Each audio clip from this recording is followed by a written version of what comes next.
Hey everybody, this is Rydo and we're back to another recording slash live stream of Hearthstone. Today's Wednesday, May the 17th if I'm correct, and we need to do a watch and learn, and we have Jack online here, so this is what we're going to do first, is we'll just see what Jack has to do, and in the meantime I will focus on the last bits of news, and then after that I just need some mage victories that with the next patch update change that they make to Hearthstone, I'll be able to do all of the daily quests while playing friends, which significantly increases things.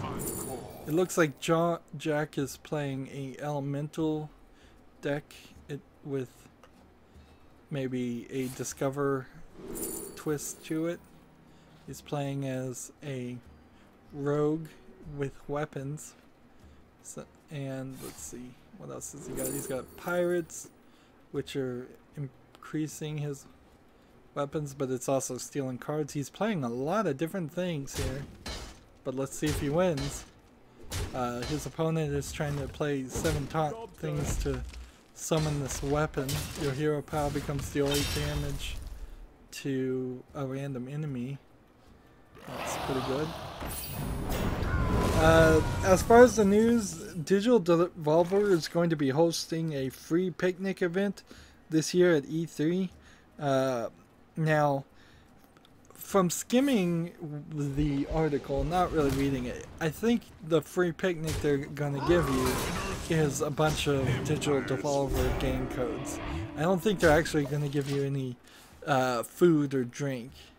And it is worth mentioning that this is the first time that technically E3 has been available to the public, although it's been always rather easy to sneak in if you wanted to. But most reveals and showing off of games are done behind closed doors, except for the ones that are just about to get released. Giant Bomb just this week on their Bombcast was yet again talking about whether E3 is relevant or whether you could just watch the live streams from home and talk over them and get your idea from that. I suppose I hadn't thought about that, but I suppose I should do that, shouldn't I? Just watch the live streams and comment over them. But I might get taken down too for copyright infringement, and frankly I won't be awake when that happens. So instead of talking over it like Giant Bomb does, because they have like 12 different people who might have 12 different ideas about something, I will more than likely just report back here at the next live stream. So that the next Hearthstone live stream, so that'll probably be how it works. I sure hope Jack wins, and it looks like he will. Although he did get his weapon, Sephiroth. He did do the quest. I think there was some news on my phone that I didn't write down. Sometimes news sources come in different ways. Let me just check my RSS feeds.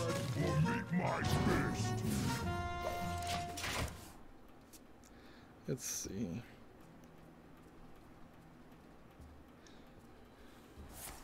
South Park has another release date that shouldn't be trusted. That's one. If there was news, I lost it now. So it obviously wasn't important.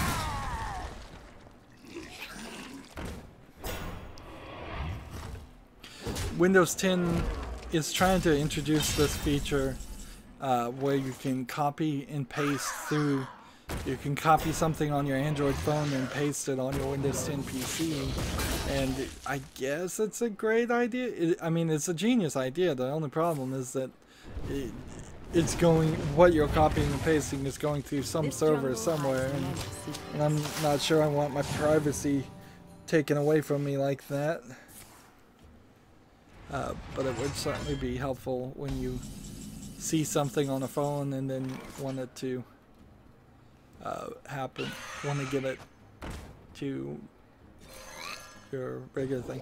Of course, the Chrome browser also has the same feature. If you are logged into your Google account, you can see pages that you recently visited in your history on your cell phone and bring them up on your PC, and I think even vice versa. I'm not ready. You have to kind of remember that it's there. Hearthstone Pro players are not happy with having to play the qualifiers in Buffalo Wild Wings.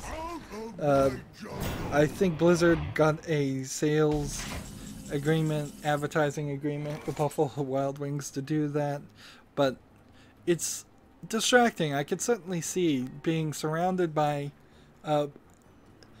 all the Buffalo Wild Wings, and I haven't seen a lot of them, but all the ones I've seen, they were always in tiny little buildings where there's like a bar and maybe a few tables. It's a very, very small area, and typically would be very noisy if there's a lot of people in it.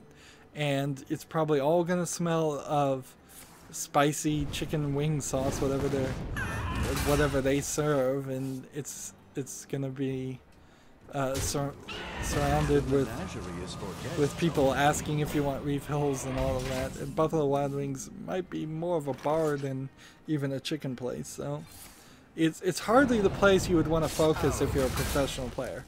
I would imagine if you're a professional player of any game, you're gonna have some tight rules like I only drink water while I'm playing, or I only drink 1 water and 1 energy drink, or no food.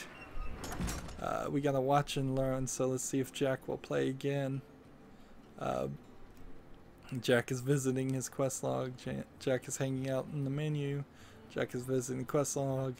Jack is heading to the Tavern Brawl. So we'll watch Jack. This is a new update. It never said this before. Now, I'm not really doing much as far as live streaming right now. I'm not playing myself, of course, but I gotta watch and learn, and it's either we watch Jack do it, and hopefully Jack will succeed, or I bring out my secondary account, and then you can watch me try to win playing a casual match or a ranked match with almost no cards at all, which is even more boring. There have been some leaks for the next AMD and Intel processors. So the AMD Ryzen 9, called, quote, the Threadripper CPU lineup, has been leaked, and apparently it's up to 16 cores and 32 threads, which is probably the right way to do it. I would say if you have a dual core right now, you're probably behind. You probably need a 4-core. And if you went from a 4-core to an 8-core, that's the next step.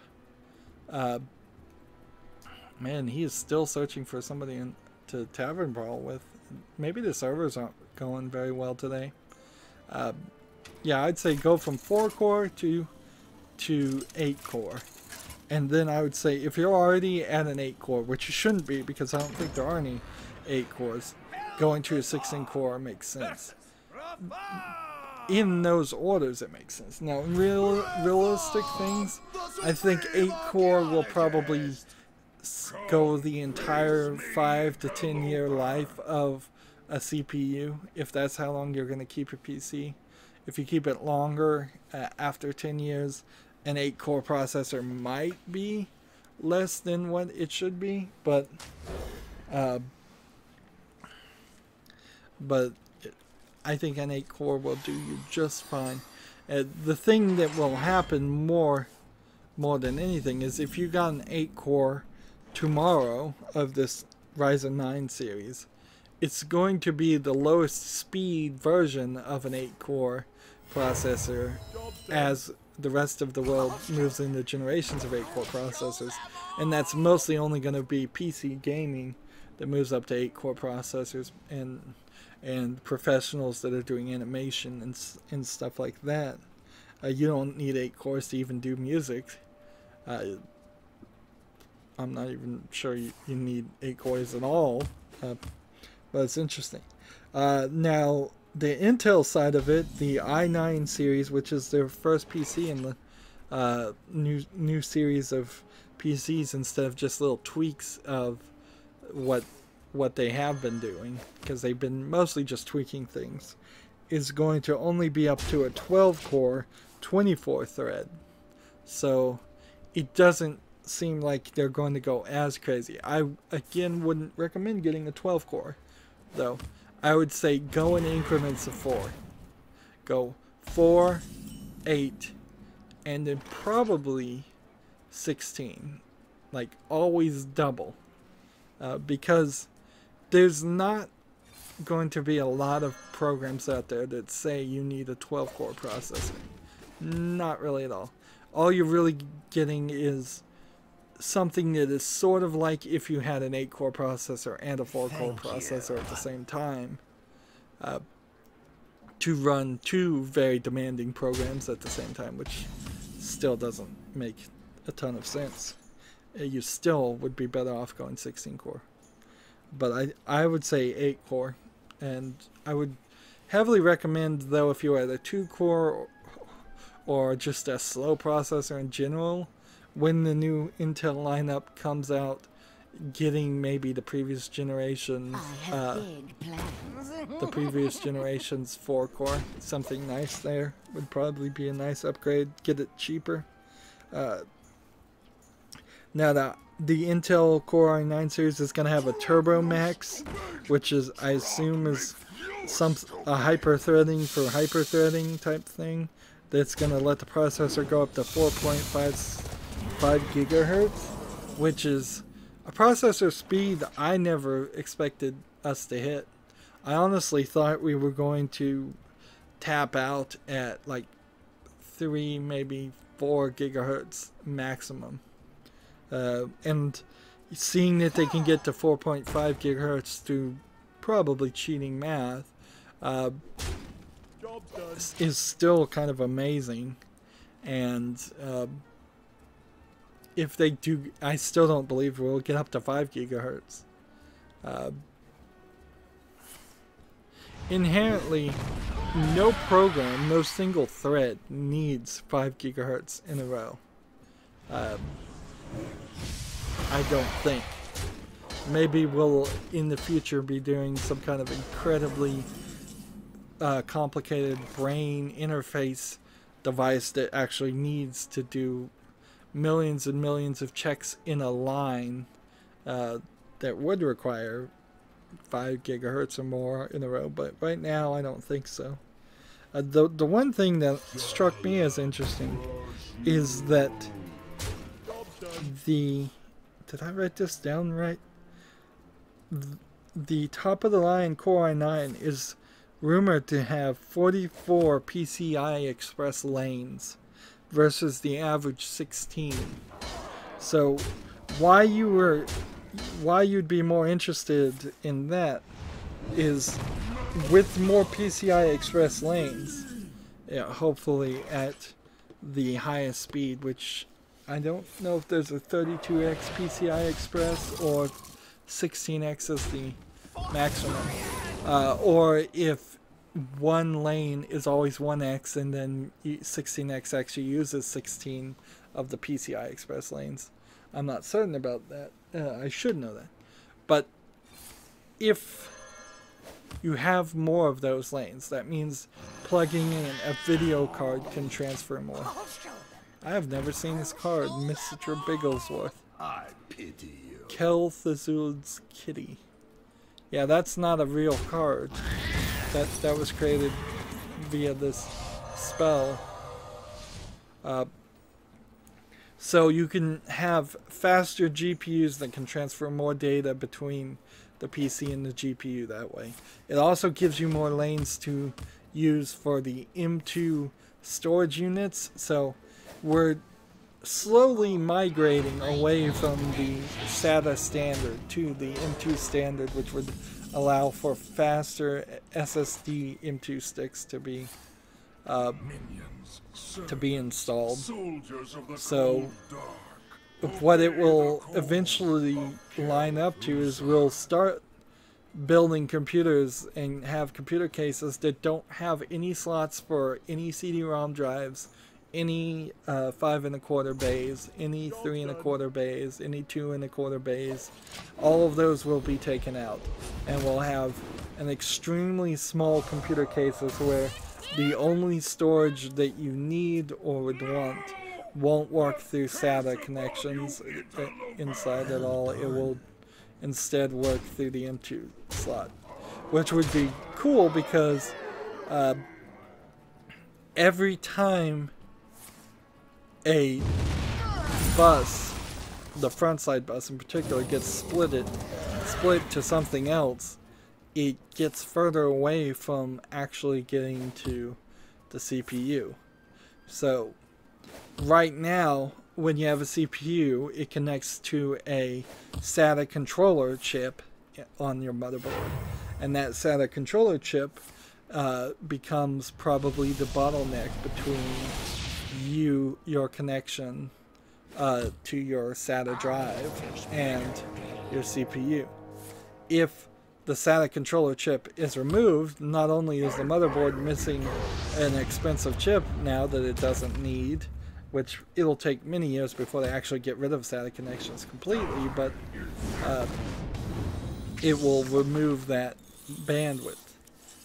And as far as I know, you can't really dynamically just take a chip out of the circuitry. So if there's a SATA controller chip in your computer, it is taking up some amount of throughput, some amount of bandwidth that you could have somewhere else. Ideally, you would want everything as a system on a chip to the point where Intel doesn't even bother to have. Let's go ahead and leave. We'll come back to Jack. I'm not going to sit here and watch 3 games of the same. We still need to get 1 mage victory myself. So yeah, ideally you'd want it to the point where you don't buy motherboards at all. You just buy a chip that is a system on the chip from Intel, and it runs everything. So there's no network controller chip that connects to a network port. There's no human interface device chip. There's no USB controller chips. If you go under computer management and you know what you're doing, I wouldn't recommend people do this. You can actually see all these chips that are labeled in Windows that are actually on your motherboard that are communicating with your CPU, and just the fact that there are wires between the two instead of them being connected as their own thing actually slows them down, because the actual distance increases resistance, the actual resistance lowers the frequency it can run at. Somewhat, I may be oversimplifying that, but if you have everything on one big platform, one system on the chip, that's what you'd want. That being said, you can't do that for everything, because you still need a power supply to make sure it can transfer the relatively bad power that comes out of your wall into a much lower and hopefully a little bit safer and cleaner power to your CPU and motherboard. You still need fuses for things like people accidentally plugging in the wrong kind of, like an active power microphone into a microphone or headphone port on the back of the audio, people plugging in a fried HDMI cord to the video card so it just doesn't fry everything else. Let's see. We'll go ahead and do this. So there's fuses, there's power regulators, there's capacitors. There's a few things that you still kind of would want to have to protect a system on the chip CPU. But I wouldn't be surprised if at some point in the future we start seeing more and more things where you just pick your graphics card and you pick your CPU, and then it all gets integrated into one chip, and you're just given this flat thing in a case, and there's nothing else, no serviceable parts inside of it at all, and it just works and it just runs real fast. Also, if we ever get to the point where average people use quantum computers, there is also that it's probably going to work that way too. I wouldn't be surprised if there's not any way to make a quantum CPU that would work like modern CPUs work. The number of pins and connections alone might just be too many.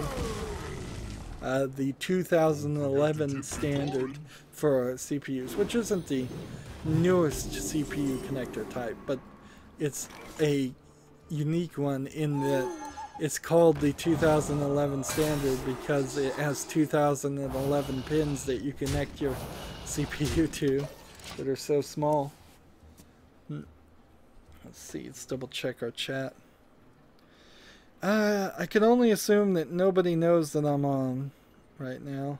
Don't forget to which tip the Torin. it sucks. Next live stream, I guess that we'll probably get something.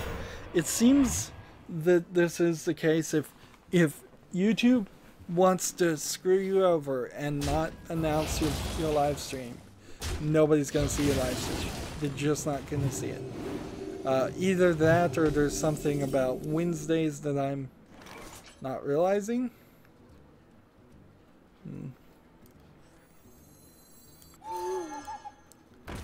Like, that might also be the case. I should have silenced this guy, but whatever.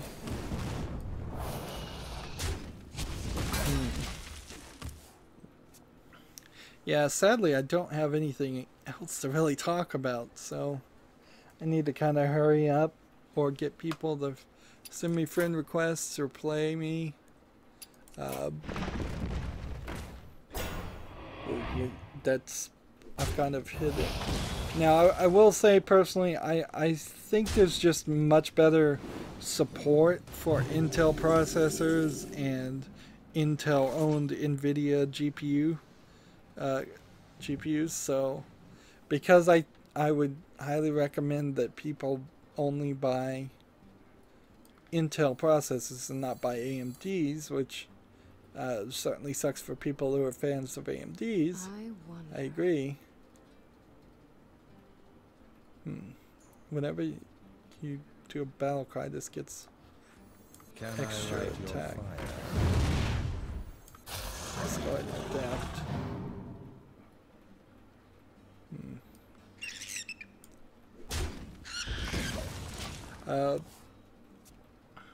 So yeah, because I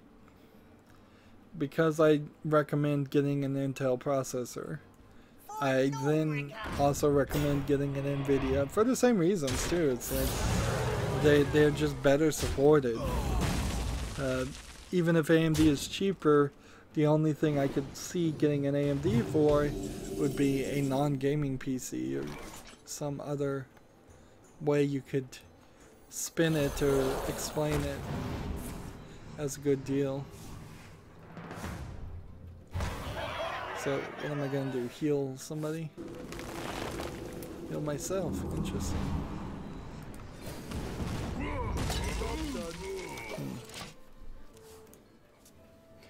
And you know what? We've kind of run out of time too for the third recording here. My timer just went off. We spent more time watching Jake than I realized. So I think the best thing to do is to, after this game, just end the recording, but continue streaming kind of in silence. Like, I won't mute myself or anything. I'm just gonna go quiet. I'm not gonna put up not talking now. I don't think I'm ever gonna use that text, because I accidentally left that text on the top of the screen, and so that just led me to be confusing myself. Random mage spell. You want to cast a spell? I want to cast a spell. Ice block. You want to cast a spell? I want to cast a spell. Spend all your mana, deal that much damage to a minion. I could do this and then kill this.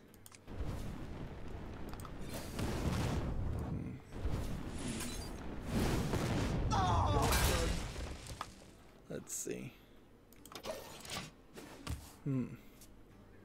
But see, I'd really have to win. I'd really have to win. Don't worry, loves. The cavalry's here. And see, I don't think I'm going to. Ice block would keep things going, and this might give me another spell. This one might give me a charge. Let's see. This. I want to cast a spell. Minions. A 12/12.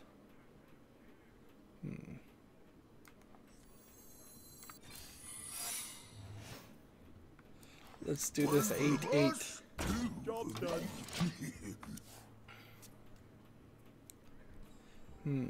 Tyrannus.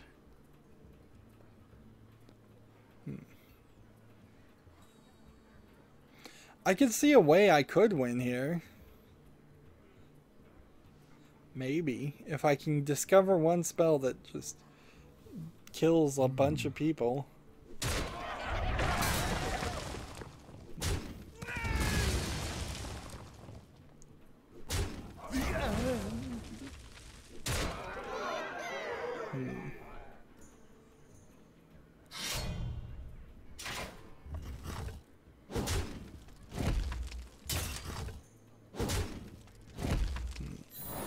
He played that very well.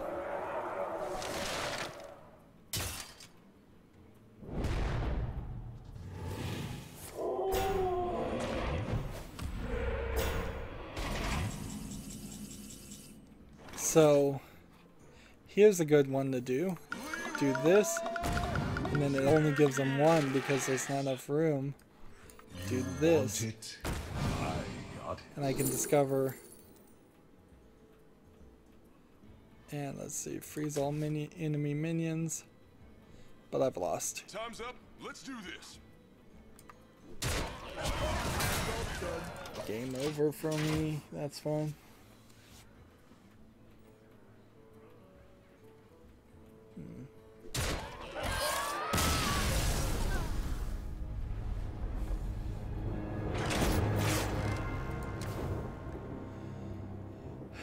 So all I really need to do in the rest of this live stream is get one mage victory and then either watch Jake or Jabs win, and that's it. So this is going to be the end of the recording, and then I'll just play a little quiet for the rest of the stream. As always, I ask you to like, share, subscribe, comment, and watch every second of my videos.